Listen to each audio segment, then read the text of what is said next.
coolant leak from this plug running down.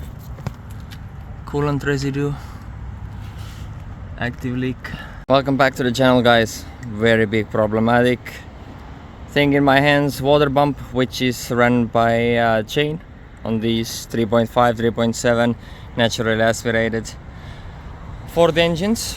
So let me give you a little tour here. Lift up the passenger side, take your front wheel off, remove the front part of the liner to expose this area here. 80mm bolt that you can use the impact gun on and drive the 80mm crank bolt out. On the top end here I have removed the airbox, disconnected the battery. Airbox is held by a couple number 7 or 8mm screws. There is an evap line or a vacuum line here for the crankcase vent. We have our fuel line here, disconnect that. These are easy, quick disconnect, quick connect fittings. We have an evap line or vacuum line that runs right here, runs into here. Some connectors up on top here. We start removing this wiring, remove the wiring on this side, remove the manifold. There is one bolt hidden under there that you want to undo, some on the top here, so we can open up and take that upper intake manifold off. Remove this wiring here one by one, clean that area out. Now we can go ahead and drain our oil, collector oil. There should be, there is a radiator drain block. We go ahead and undo this so we can get our cooling system also drained out. Serpentine belt here is removed. You can remove it by pulling back on that tensioner. I'm using a tool like this.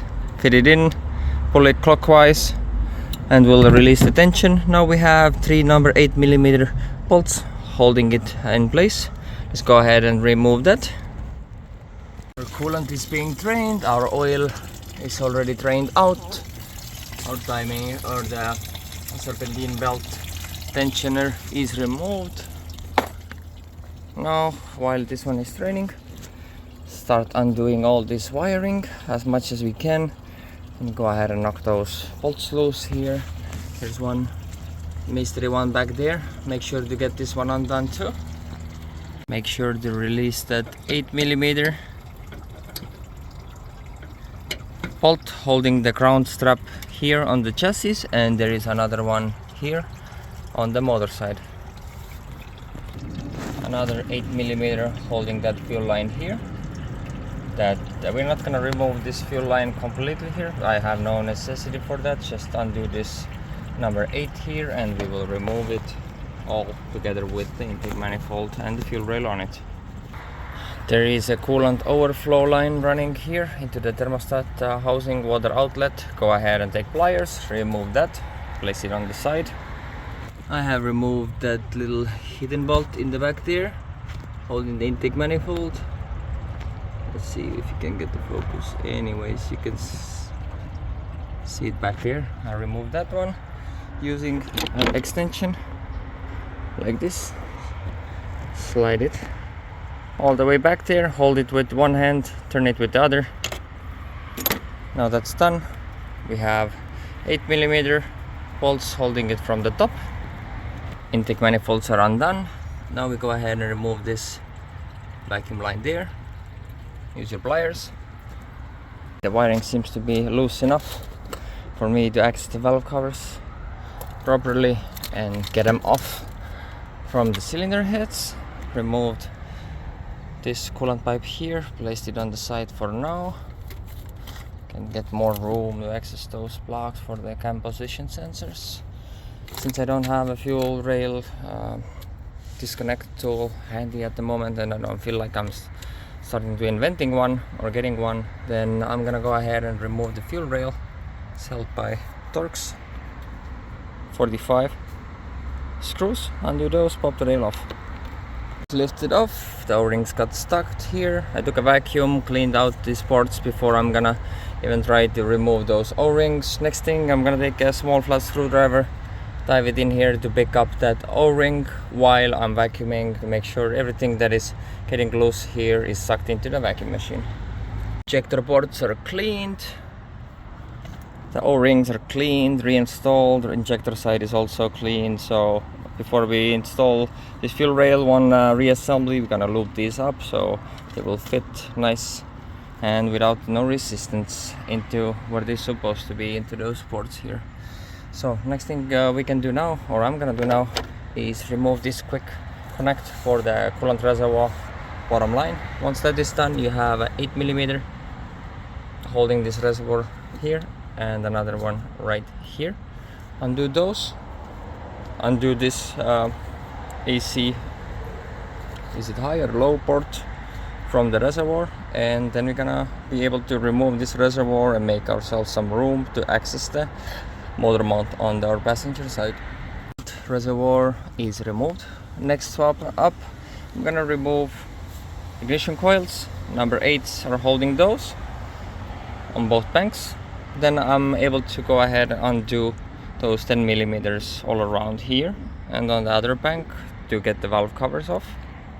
Now that our both valve covers are loose on both sides, areas are cleaned up, the mating surface where the silicone is for the timing cover and the cylinder head is cleaned up. Cylinder head mating surface where the gasket meets is cleaned up. I'm gonna put this cover back.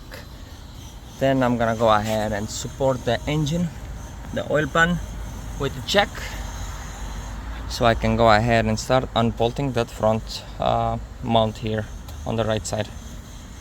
I have supported the oil pan with the jack, block of wood, also folded some cardboard to make it softer on the oil pan side. On top here, for us to remove this right side hydraulic motor mount, we have 4 50mm nuts holding it on the timing cover side and 3 bolts 80mm holding it on the frame side. So let's go ahead and remove that, and that will give us a better access to the front of the timing cover bolts. So it's time to start removing the timing cover bolts. Seems like there is some number 8s, number 13s, number 15mm, just to make sure everything goes back to its own place. I take a piece of cardboard and just start undoing those and laying it down on the cardboard as they come out in the same sequence. All the timing cover bolts are now removed. A big 15 here, shorter 15 up there, rest of them 13 all around. One number 8mm hidden one here. Make sure you get them all. Here's my diagram. Most of them are same length, but some of them are not, so all I have to do is just go step by step all around when I'm reinstalling the timing cover. So next thing I'm going to do is get the 3-jaw puller, hook it up to the pulley and pull the pulley out, so we can go ahead and start prying slowly and very carefully our timing cover off the engine block. Wondering why I still have so much tension on this timing cover, and found that we still have one hidden right here, right behind the frame rail, and I couldn't see it from the top because this timing cover piece where the motor mount sits on is hiding it. So I'm gonna lift the motor a little bit higher so we can get it out from the top. Ready to remove the crank pulley. I see that OEM tool 57139 is a perfect one to use for that. There is like opening grooves, and now you go ahead and turn it, and now it locks in behind the pulley so nicely, like it's meant for that. Even though it says Chrysler harmonic balancer puller, that is an excellent tool. Now you have different length rods here depending how deep is your crank pulley bolt hole, so you can actually use this. Goes through the pulley here and starts pushing. This one sits here and pushes against the crank inside to pull the pulley back. So let's get one mounted and remove this thing. Just like that, it's coming out. So what worked for me was the third length rod to place inside for me to screw out and pull out this pulley. Right now we have everything removed. We have a couple pry points, and now this timing cover just wants to fall. Oh my god, that comes off so easy now. So if there is too much resistance, then know that there is probably something holding it. There you go. Now it's time for two hands. Move the AC line away and remove this thing. Then we can go ahead and replace our crankshaft pulley seal. Not expensive part, definitely replace it while you're there. And then we can go ahead and set our timing, make our timing marks, clean up the surfaces. Went ahead and made my timing marks. On the bottom, on the crank, you have the dot right here. I marked 2 links, which means that the dot's gonna be right between those 2 marked links. On the top, on the phasers, on the intake phasers, you have a dot right here. Single link is marked, will align with the cam. And same thing on the other side. Dot on the cam, and our white marked link is matching up with that one. So next thing we're gonna do, go ahead and see. We're gonna go ahead and take some locking or adjustable wrenches or locking pliers to lock those cams in place so they don't move. It's supported by this oil line here. I'm gonna lock my cams. I don't have no special tools and none is needed really. My vice grips are holding the cam. Usually when it wants to go one way or the other, I have those locking pliers holding it in place so we don't have any damage going anywhere. So no really wiggle room, and if I need to adjust the chain a little bit, I can use that to leverage to make sure it goes into correct link. So next thing we can do is remove this timing chain tensioner down there. There is 8mm bolts holding that one. Be careful when you're removing it, it's under spring load, so make sure you don't hurt yourself removing this. So put your hand on it and slowly remove that last bolt from there. Chain tensioner is removed. I've removed the timing chain guide as well. That gave me enough slack to come up here and walk it off the cam pulley, which gave me enough slack to get it off the water bump here. So there's a number 8mm right here. I use a small ratcheting wrench to break it loose and screw it out a little bit so it gives me some slack so I can have room to remove this water bump here. I'm going to remove this fixed guide here and give some slack on that timing chain guide as well, so I can go ahead and have room to remove this or start unbolting the water bump pulley, or not the water bump pulley but water bump itself, and remove this thing. Okay, timing chain guides are removed, most of them. This one will stay here. Don't need to be completely removed. That will allow us to access all these water pump bolts, number 8. So let's start undoing them. Expect that it's gonna have some coolant coming out, but it will drain out from the oil pan a little later once we do another drain. Okay, water pump bolts are removed, all of them. Make sure they're good. There is a little pry point right here where you see my flathead. I'm gonna just do a turn. You can see the coolant starts coming out, so it's nice and light. Start prying it away, release some coolant. So there is some alignment point, one here and one here, so just slowly working its way out, making sure that maybe taking another flathead to help it where the alignment points are so it doesn't pry too much on anything else. Okay, all the coolant is released. Bottom is out. Let's wiggle it a little bit side to side, and here it comes. That's what it looks like on that side. That's the weep hole area here where it starts leaking or sending coolant out from the weep hole. This one here. So now it's time to go ahead and start cleaning the mating surfaces, and then we hop on to reassembly. Timing cover is nicely cleaned up. New crank seal is installed. On the engine side, everything is cleaned up, wiped down. Now we can go ahead and install our new water pump pulley. Screw in our bolts. These bolts are 8 foot-pounds, crisscross pattern. Water pump is installed, torque down 8 foot-pounds. It's a very light torque. Now it's time to go ahead and reinstall our timing kites. We can go ahead and screw this number 8 back as the first thing. Then we can go ahead and add the small one that is here, and then bring that one in, and all the slack will be here on the tensioner side. All our timing components are installed. Our dot lines up on the cam on the marked link, one side, other side,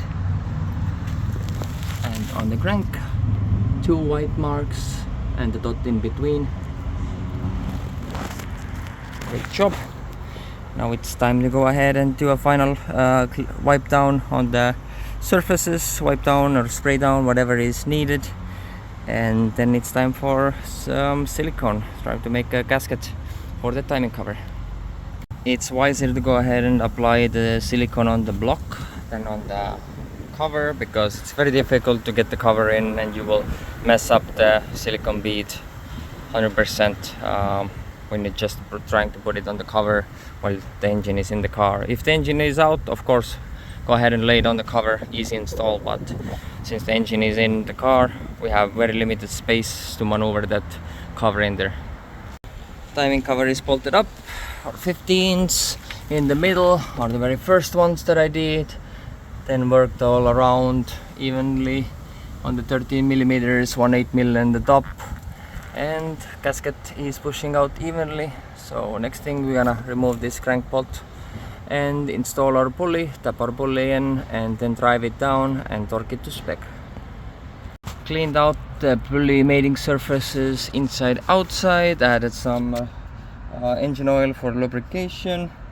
Then I used a 30mm right fit over here to tap it in with the hammer a little bit nice and evenly. Then pulled it or sucked it in with the bolt. Then undo the bolt. Then I torqued the bolt for 37 foot-pounds, and now we're gonna go ahead and do our 90-degree turn. I made a mark at 12 o'clock, so I'm gonna go ahead and use impact gun and bring it all the way to 3 o'clock here. Torque down to 3 o'clock, that's our 90 degrees. Now it's time to go ahead and install our serpentine belt tensioner. These bolts are also 8 foot-pounds. Serpentine belt tensioner is reinstalled. Let's go ahead and reinstall our serpentine belt. Since we don't have the mount here right now, it will make it easier for us, so now it's time to do it. Motor mount, put it back to its place. We have bolts, we have nuts.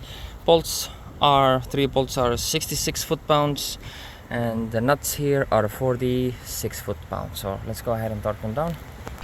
Motor mount is torqued down. While you're there, job, we're gonna go ahead and change out those spark plugs. We're gonna go ahead and get the valve cover gaskets replaced with ignition coil rubber tubes as well. We're gonna knock them out, install the new ones. Also those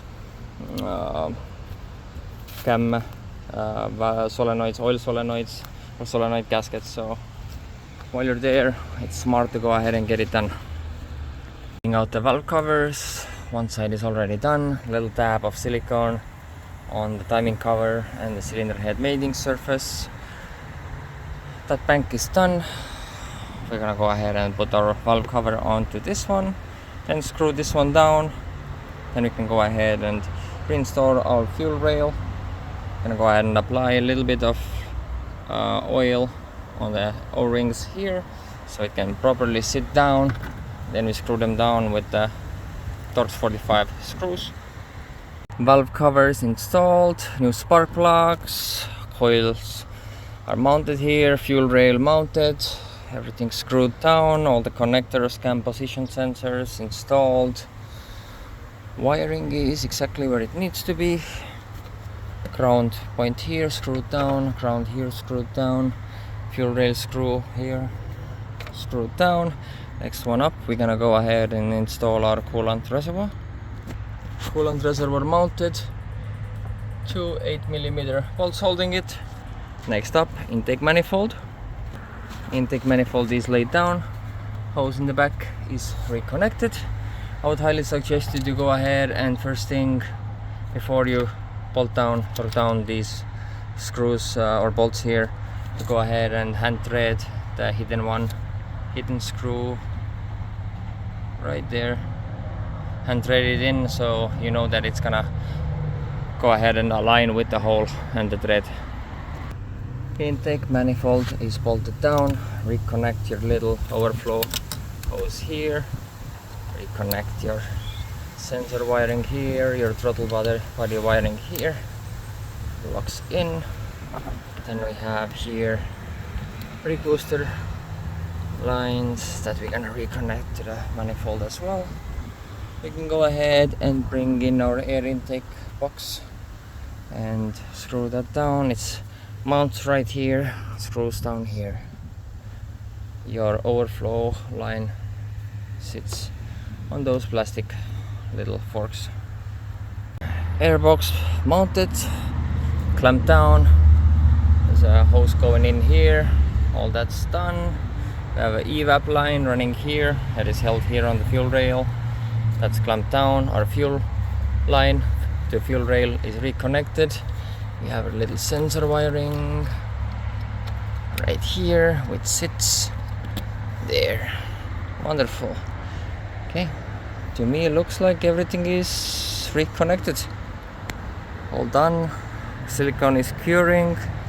I'm gonna go ahead and close out our radiator red plug right here and refill it with coolant.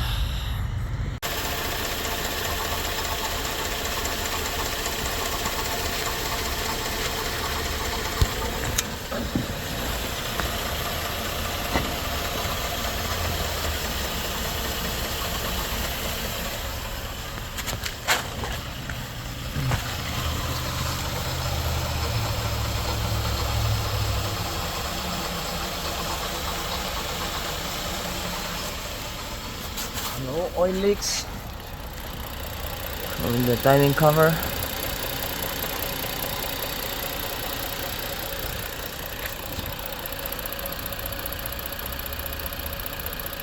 Runs like a clock.